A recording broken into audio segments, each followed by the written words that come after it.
Hello everyone, it's NickSkits49 back, and today I will be counting down my picks for the top 10 things I want for the Marc Forster Thomas the Tank Engine film, otherwise known as Thomas and Friends the Movie. Now, the film was first announced in October of 2020, and given how it's been 2 years since that announcement, we still have no word on the movie, well, except maybe the title change. It's called Thomas and Friends the Movie. But I still have hope that this movie might end up saving the franchise, because I don't want the franchise legacy to be ruined by the reboot. And don't worry, we'll start the Ready Steady Work project, but it's gonna be after this movie. But anyways, without further ado, let's begin. Let's get to the countdown. Number 10. The film's plot being about Thomas taking the Fat Controller and the Thin Clergyman to a book signing event on the mainland. I think this probably might stretch realism just a little bit, but I think it would actually pay a nice homage to the Railway series.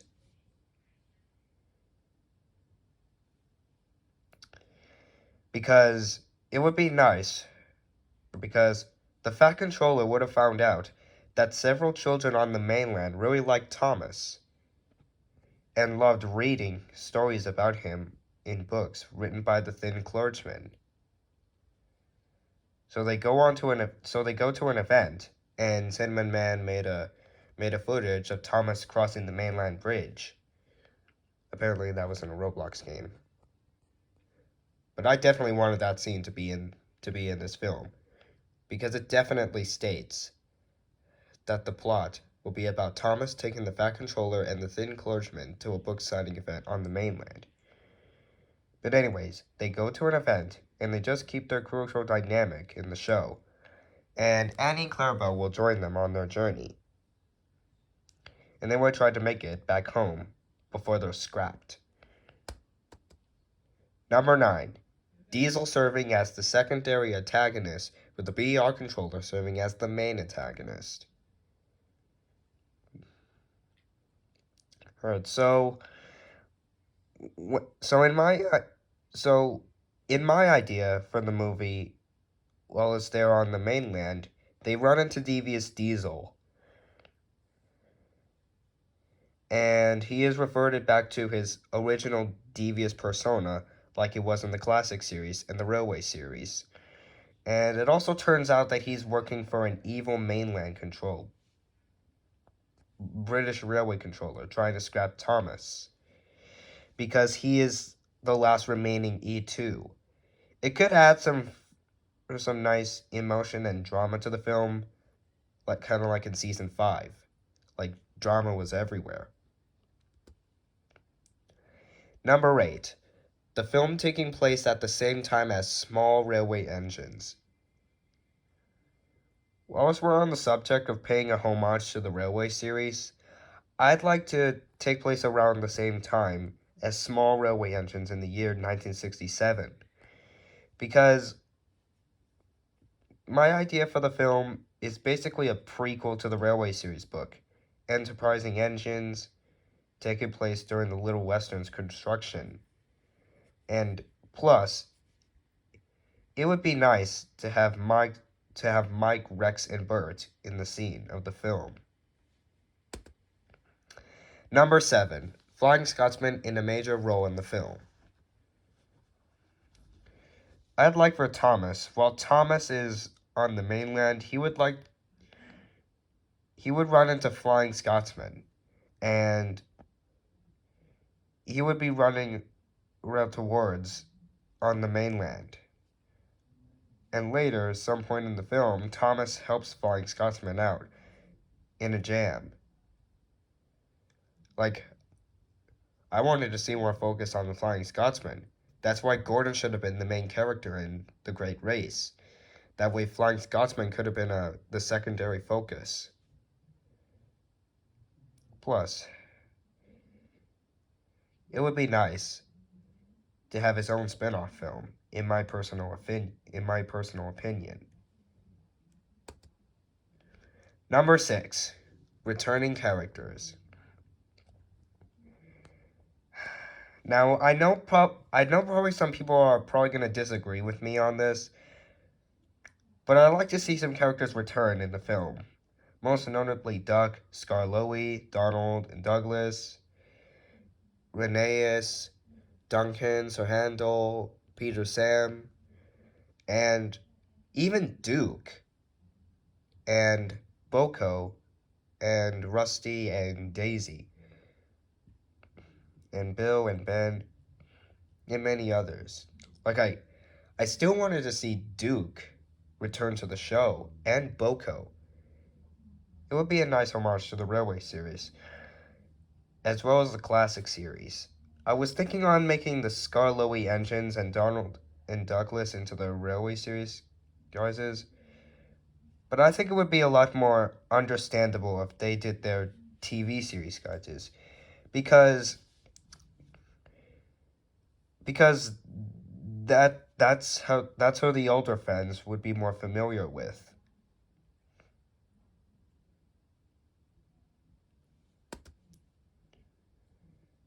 Number 5, the voice actors. Daniel Radcliffe as the voice of Thomas, Jonathan Freeman as the voice of Diesel, and Pierce Brosnan as the voice of the Fat Controller. I would love to hear Daniel Radcliffe voicing Thomas. Like, ever since he first voiced Thomas in Robot Chicken, I didn't notice that was actually him. I mean, it sounded like his Magic Railroad voice actor, Eddie Glenn. If Daniel Radcliffe makes a great Harry Potter, then he would definitely make a great Thomas voice actor. And since Pierce Brosnan was in The Great Discovery as a special guest narrator, I would like to see him return as the Fat Controller, because I think his voice kind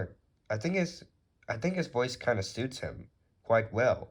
I mean, he was going to narrate season 12, but then he was taken out, and they had to mush Michael Angelis and Michael Brandon into Pierce Brosnan's cut, and that sounded way off. I didn't like that. But anyway, after hearing Jonathan Freeman as Paimon in Hell of a Boss, I knew his Jeopardy voice would be perfect for Diesel. Number 4, prequel series based on very old engines and mainline engines, companion series based on small railway engines, and a sequel series based on enterprising engines, Oliver the Western engine, and Duke the Lost engine.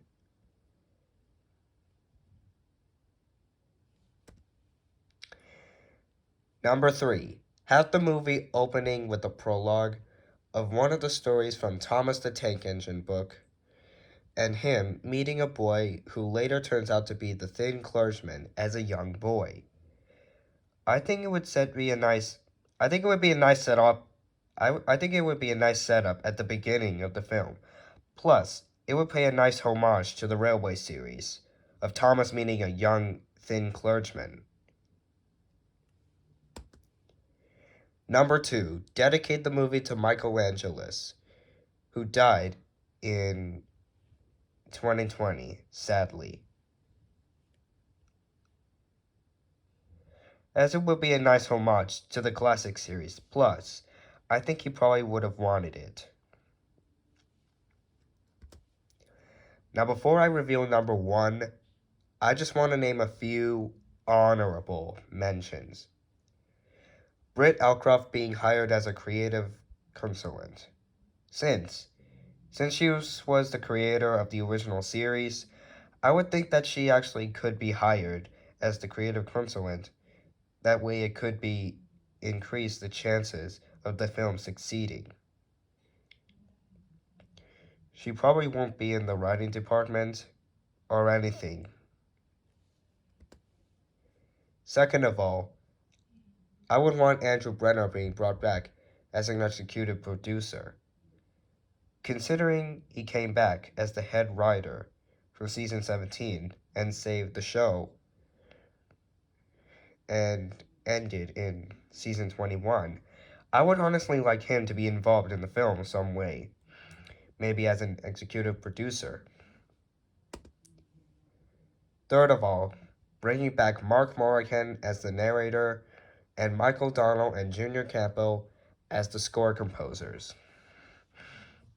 Now, I think this is probably the least likely because they basically have retired now, and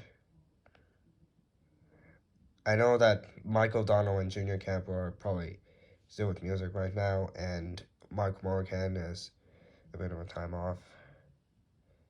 But still, I've seen on Michael Donnell and Junior Campbell's YouTube channels, Michael Donnell's YouTube channel is that he had done outrageously incredible recreations of his themes.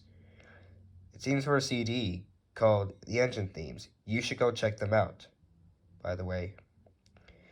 And they would sound almost as if it was an actual Thomas movie, or at least in my opinion. And maybe it's a special treat.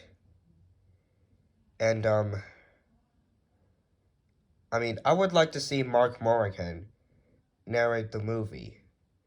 Because ever since he retired in season 21, Thomas took over in seasons 23, 22, 23, and 24. And while Marc Morrigan voiced Dexter in the episode School of Duck, I kind of like that episode. And, I'm glad he was still present. But still, I would like to see him narrate this movie. Because I've heard him narrate, the Thomas Storytime audios. I think he would be a great narrator. Or heck, maybe they could probably bring the person playing the thin clergyman as the narrator.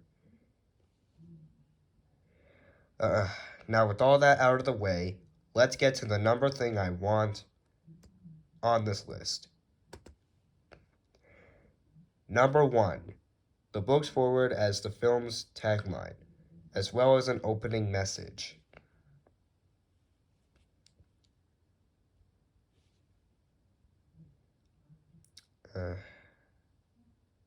I would want this to be in the opening message of the film, to pay us a tribute to the franchise's proud history. And it would be a very nice sight to see.